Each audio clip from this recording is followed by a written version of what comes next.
Now, before we jump into the Excel 102 portion of this course, make sure you download the exercise files that come with this lecture right here. You're going to jump into the lecture panel, which is right over my head here. You're going to find the resources button. This is attached to lecture number 64. I might add some additional content to the course, so that might get shifted around. But just look for the resources button attached to this lecture that you're currently on. You're going to find 3 files in there. You're going to find a Northwind zip file that'll be used within one of the exercises about importing data from a database. You're going to find a text file that'll be utilized. It's a .txt file that'll be used inside of the lecture on importing from a text file.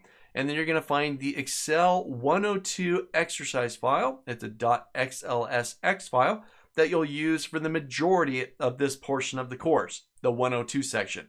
So make sure you download all 3 files and follow along with me as we get into the 102 topics, the intermediate topics of Microsoft Excel. I'm excited. Let's jump in and get into this new information.